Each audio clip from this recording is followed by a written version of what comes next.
नैबे गुफुर ओनसोलनि खराइगुरि गामिनि जि गेलेग्रा फोथार बेवहाय जोंनि राजखान्थि हान्जानि लाइमोन गांखंनिफ्राय बेहाय लाइमोनफोरखौ लानानै मोनसे सावराय मेल खालामनायजों लोगोसे बेयाव फैबाय थानाय 22 सेप्तेम्बराव जानो गोनां माने जि बिटिआरनि गिबि खेबनि जि माने इलेक्सन माने बिसायख'थि बेवहाय आंखौ बिजाथि हिसाबै फोसावनाय हिसाबै आङो बेवहाय आङो बे ओनसोलनि बिजाथि हिसाबै बेयाव नुजाफैदों आरो बेयाव नुजाफैनानै आं खोब गोजोननाय मोनदों मानो होनोब्ला बे ओनसोलनि प्राय 90 जौखोन्दो मानसिफोरा दिनै बेवहाय लाइमोनजों लोगोसे बे पेरेन्टस बडिनि बा उमेन माने बिथांमोनाबो बेयाव नुजानानै बाहागो लादों आरो बिथांमोना इउपिपिएलखौ खोब बरायदों आरो फैबाय थानाय बिसायख'थियाव फ्राय 100आव 90 खोन्दोआनो भट होगोन होननानै बिथांमोना गाव गावनो माने नुजाफैनायखौ लानानै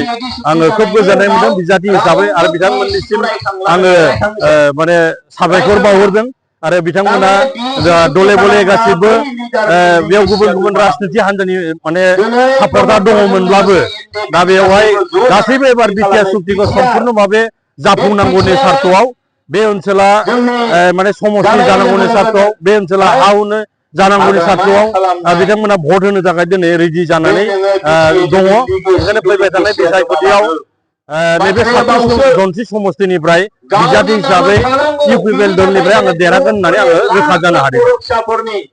22 सेप्तेम्बर खालि जोंहा बिटिआरनि बिसायख'थि जानो थांगासिनो दङ।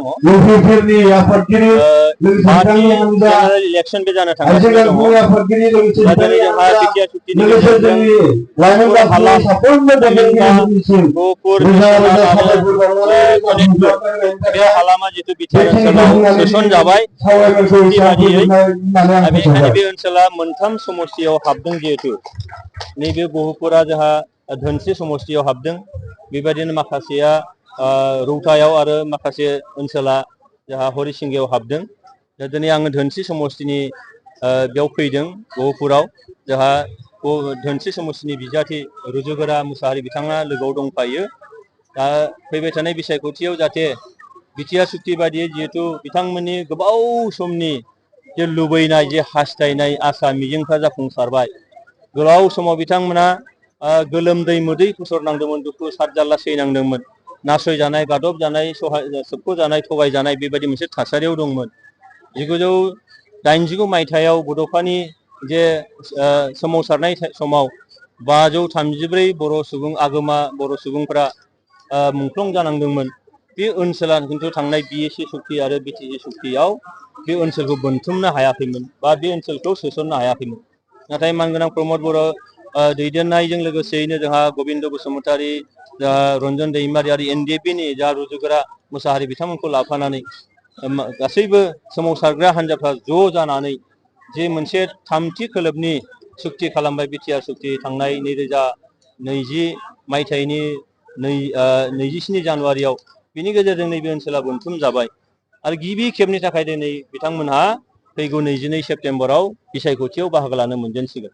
दा बेनिखायनो आं खावलायदों जे बे ओनसोलनि रायजो राजाफ्रा जाहाथे बे बाथ्राखौ मोजां गोसोआव लाखिनानै जोंनि रुजुगोरा मुसाहारि बिथांजों लोगोसेनो मोनथाम समष्टियाव डक्टर निरुत स्वर्गियारि आरो जोंहा सन्जय स्वर्गियारि बिथांमोननो जाहाथे भटखौ होयो बेखौ थारैनो आङो बे एमेन्डमेन्ट बिला गासै नर्थ इस्टआव 10टा बेबायदि 6 सिडुल काउन्सिल दङ। जोंनि आसामाव 3 जोंहा बिटिआर थाबाय बेनिफ्राय कार्बि आंलं थाबाय आरो डिमा हासाव बेनिफ्राय मेघालयआव दङ 3 खासि जयन्तिया आरो गार' बेबादिनो मा होनो मिज'रामाव 3 लाइ चाकमा माराक आरो त्रिपुरायाव मोनसे बे जाहैबाय कक बरकनि बे 10टा 6 सिडुल काउन्सिला ज' लोगो नांनानै जोङो 125 एमेन्डमेन्ट कनस्टिटिउसननि एमेन्डमेन्ट जोङो दाबि खालामदों। दा बेयाव जोङो दाबि खालामग्रा माखासे हान्जा जेरै मेघालया माखासे जिनिसखौ बिथांमोना साबजायाखै बिथांमोनाव जों लुबैनाय बायदि 125 एमेन्डमेन्टआव जेरै जों बिदों बेखौ इमप्लिमेन्ट खालामोबा बिथांमोना स्टेटआ माखासे खहा दङ होननानै बिथांमोना लुबैयाखै। फारसेजों मिज'रामाबो बेयाव एसे बाजानाय दङ बे माखासे खारनफोरनि थाखाय बे 125 एमेन्डमेन्टआ एसे लेट जादों। नाथाय जोङो दाखालिसो रायलायबाय रायलायनायनि उनाव फैबाय थानाय बे गोजां बोथोरनि जे जा सेसन जागोन बे सेसनाव निश्चय बारगोन बे सैथो। 125 एमेन्डमेन्टआ जुदि जायाब्ला दिनै गफुरनिफ्राय थालांनाय माखासे बर' गामिफोर बिटिआरआव थांनो हागौ। बेथ' नोङो सुक्तिनि दफा हिसाबै बे 125 एमेन्डमेन्टआ बाव माखासे बुस्थुखौ नायनांगौ दङ जोंहा। मोनसेया जाहैबाय बाव फाइनान्सियेल एमेन्डमेन्टनिबो बाथ्रा दं, डाइरेक्ट फाइनान्सनि बाथ्रा दं बेयाव मिथिबायना, जे जोङो काउन्सिलाव डाइरेक्ट फाइनान्स होनांगौ। मानो जे काउन्सिलखौ 6 सिडुलखौ सुक्ति खालामो भारत सरकारा आरो बेखौ नायनायनि दायित्वखौ स्टेटआव हरो। नाथाय स्टेटआ बेखौ मोजाङैनो जौगानायनि खामानि बा डाइरेक्ट जोङो सेन्ट्रेलनिफ्राय माखासे जोंहा जौगानायनि फान्डफोर मोनबोनांगौ, हाबाफारिफोरजों जोंहा बोनथुम जानांगौ। दा बेयाव माखासे जेंनाफोर नुजादों, जायनि थाखायनो जोङो सेन्ट्रेला जिथु सुक्ति खालामदोंब्ला डाइरेक्ट सेन्ट्रेलानो जोंखौ बेंनांगौ नायनांगौ बे बाथ्राखौ जों बुंदों। दा बेनिखायनो नैबे फाइनान्स मेटार थाफाबाय बेयाव, खिन्थु बाखिया जाहैबाय जोंहा जे सिमा बारायनाय, सिमा सोसननाय आरो बेयावनो सोरबाया गोसो जादोंबा थांनायनि बाथ्रा दंमोन, ओंखारलांनो हानायनि, बे जिनिसा एसे मेटारा आलादा। खिन्थु खेबसेनो जों लाबोफानो जाहाथे बेखौ नाजादों, बेनिखायनो बेयाव थालांनायनि बाथ्रा गैया आरो सुफुंजायैनि मोनसे बाथ्रा गैया।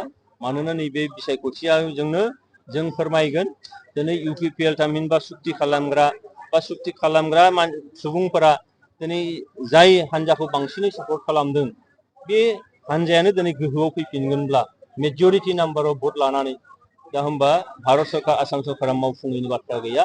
बिथांमोना खोथा होदों फैबाय थानाय गोजां बोथोरनि जे विन्टार सेसन जागोन बे सेसनाव बे खामानिखौ मावफुंना होगोन, बेखौ जोंहा 100% फोथायनाय दङ। आरो फैबाय थानाय बिटिसि बिसायख'थियाव रायजोफोरखौ मा मदद खालामो? बिसेसकरि जोङो UPPL हान्जानिफ्राय 26टा जनगोष्ठीनि जौगानायनि थाखाय खामानि मावदों आरो गुबैयै गाव हारिखौ लानानै जोंनि दैदेनगिरिफ्रा जिहेतु खामानि मावबाय थादों। प्रमद बरमान गोनां बिथाङा गुबुन हारिजों लोगोसे गाव हारिखौ जेरै सिगां सारियाव दोननानै खामानि मावबाय थादों। दा बेयाव आङो बयखौबो खावलायगोन, दिनै जाय हारिनि बा जाय दैदेनगिरिनि दैदेननायाव दिनै बिटिआर ओनसोलाव गोजोन थासारिया फैबाय, गावजों गाव एना एनि थासारिया जेला गैलिया, जोंनियाव खौसेथिया फैबाय, गोरोबनाया जिथु फैबाय जेला, बेखौ जोंहा लांनांगोन आरो लांनांगौ जायोब्ला दिनै UPPLनि अनगायै प्रमद बर'नि अनगायै बेखौ निस्सय खालामनो हानाय नङा। आरो जिथु जोंहा इमप्लिमेन्ट खालामनायनि खामानि मावनांगौ दङ, बेनिखायनो दिनै हाग्रामा महिलारि बुंबाय थादों जे आङो बिटिआरनि चिफ जाया बिटिसिनि चिफ जागोन। नैबे गहपुर ओनसोलखौ जोंहा साननांगौ दं गहपुर ओनसोलनि रायजो राजाफ्रा। बेनिखायनो आं खावलायगोन गहपुर ओनसोलनि बा जोंनि नैबे गोदानै हाबनाय ओनसोलनि साफ्रोमबो रायजो राजाखौ UPPLनि ट्रेक्टरनि सावगारियाव बिथांमोना जाहाथे भट होनानै देरहाहोयो आरो फैबाय थानाय समाव मोजां मोनसे थासारिजों जोंनि इमप्लिमेन्टेसनजों लोगोसेयैनो जौगानाय गोजोन खौसेथि लाबोनाय बेखौ जाहाथे जों लांबाय थानो हायो। बेनि थाखायनो गोजोनजों जाहाथे भटखौ होयो बेखौ आं खावलायो। सार मोनसेल' BPFनिया दा बुंनो नागिरदों माने हेलिकप्टारखौ हाग्रामानिफ्राय फैनानै हेलिकप्टार लाबोनाय बा हेलिकप्टारखौ दा हाग्रामानि फिल्डिं हाग्रामानि कपि खालामदों। दा हाग्रामा महिलारि बिथाङा मा बुङो मा बुङा, मानोना बिथांनि फुङाव मोनसे बुंगोन बेलासियाव मोनसे बुंगोन आरो बिथाङा साहा होनोबा खोलाखौ बुजायो, खोला होनोबा माने साहाखौ बुजायो, सानजा होनोबा सोनाबखौ बुजिनांगोन बिथांनि बाथ्राखौ। खुनु मोनसे बाथ्राजों खुनु खाब जाया।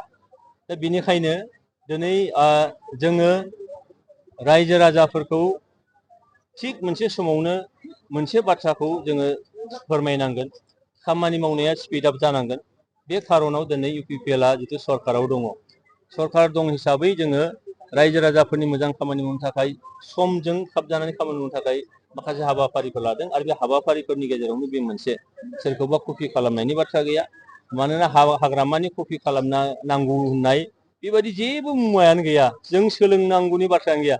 सोलोङोबा जों बेनिफ्राय बुलाय सोलाय सोलोंनांगोन, सोलोङोबा जों थगायनाय सोलोंनांगोन, सोलोङोबा जों जाख्ल'नाय सोलोंनांगोन। खिन्थु जोंहा बिदि बेफोरबायदि हाबाफारिनिफ्राय जों बिराद गोजानाव UPPLआ जोंना रायजोखौ बोरै जौगाहोगोन, रायजोखौ बोरै दावगाहोगोन, रायजोखौ बोरै सान्थियाव लाखिनो जोङो बेनि थाखायसो जों खामानि मावो। बेनिखायनो हाग्रामानियाव सोलोंनांगौ जोंहा जेबो गैया। जोंनिखौ बिथाङा सोलोङोबा सोलोंनो हायो आरो सोलोङोबा बिथांनिनो मंगल जागोन।